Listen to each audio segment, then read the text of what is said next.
High বন্ধুরা, দেশ থেকে যারা দেখছো বা দেশের বাইরে থেকে যারা দেখছো তাদের সকলকে রং বেরং 24 চ্যানেলে স্বাগত জানাচ্ছি।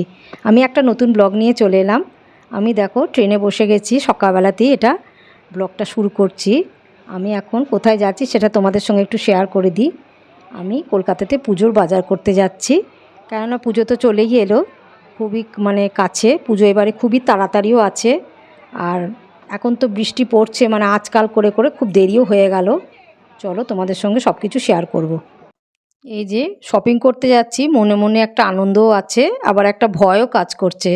কেননা জিনিস এখন তো একটু দেরি হয়ে গেছে, পছন্দসই হবে কি না, রং ঠিক পছন্দ হবে কি না, দামের মধ্যে ঠিক আসবে কি না, অনেক রকম চিন্তা, ওই জন্য একটা ভয় কাজ করছে। আবার আনন্দও খুব হচ্ছে, কেননা শপিং করা একটা সবাইকারই একটা আনন্দের ব্যাপার।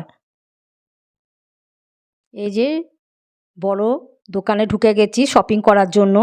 শপিংও মোটামুটি হয়ে গেছে, এখানে দেখানো সম্ভব নয়। যদি দেখতে চাও কমেন্টে আমাকে অতি অবশ্যই জানাবে, আমি পরে ব্লগ করে তোমাদের সঙ্গে শেয়ার করে দেব। এখানে সমস্ত কিছুই পাওয়া যায়, যেমন লেডিসের জিনিস সব পাওয়া যায় গার্মেন্টসের, তেমন জেন্টসদেরও সব কিছুই পাওয়া যায়। খুব বড় দোকান, বিশাল দোকান। আমাদের শপিং কমপ্লিট, আমরা এবারে স্টেশনে চলে এলাম। শপ থেকে বেরিয়ে স্টেশনে চলে এলাম। এখানে আমরা কিছু একটু টিফিন করে নিলাম। বৃষ্টি তো পড়ছেই মাঝে মাঝে, আর এত বৃষ্টি আসবো আসবো করে আসা হয় না। তোমাদের পুজো শপিং কমপ্লিট হয়েছে নাকি জানিও, আর কি কি শপিং করলে সেটাও অতি অবশ্যই কমেন্টে জানিও। এই যে ট্রেনের মধ্যে চেপে বসেছি, বাড়ি যাওয়ার জন্য রেডি। ব্লগটা এই পর্যন্তই রাখছি। একটু যদি ব্লগটাতে ভালো লেগে থাকে তাহলে লাইক শেয়ার সাবস্ক্রাইব করে দিও। তোমরা ভালো থেকো, সুস্থ থেকো, সাবধানে থেকো। অন্য ব্লগে দেখা হচ্ছে। Bye bye, love you all.